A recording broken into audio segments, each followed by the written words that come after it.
প্রতিদিনকে ন্যায় আজও সকাল সকাল চলে আসলাম ফুলতলা পান বাজারের খবর নিয়ে। আজ পানের বাজার যথেষ্ট ভালো। চাষি ও ব্যাপারীর সমন্বয়ে যে পান কেনা বেচা হয় এটাকেই বলে ফুলতলা বাজার। বাংলাদেশে খুলনা জেলা ফুলতলা থানা যেখান থেকে পান দেশের বিভিন্ন প্রান্তে পান রপ্তানি হয়। এখন দেশের গণ্ডি পেরিয়ে বিশ্বের 20টিরও বেশি দেশে বাংলাদেশের এই খুলনা জেলা থেকে পান রপ্তানি হয়। আর পানগুলো কীভাবে বিদেশের মাটিতে যায় সেটাও আমি সরাসরি আপনাদের দেখানোর চেষ্টা করলাম। আর আপনাদের সাথে আরও একটা কথা বলতে চাই যে আরও একটা কথা বলতে চাই আমি, পানের বাজার আজ যথেষ্ট ভালো।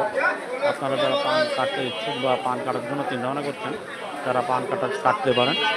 বাজার যথেষ্ট ভালো, প্রচুর ব্যাপারীর আমদানি।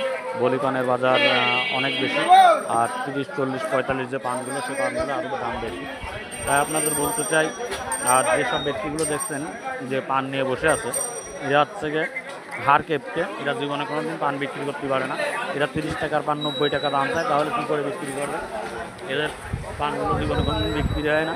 এরা লাস্টে ভারী নিয়ে যে পানগুলো খায়, যেমন আমাদের আফসার কা আছে, মাহমুদ কা আছে, যাদের কথা না বললেই নয়। এইটাই বিশ্বস্ত পান মন্ডলী, এদের পান কাটি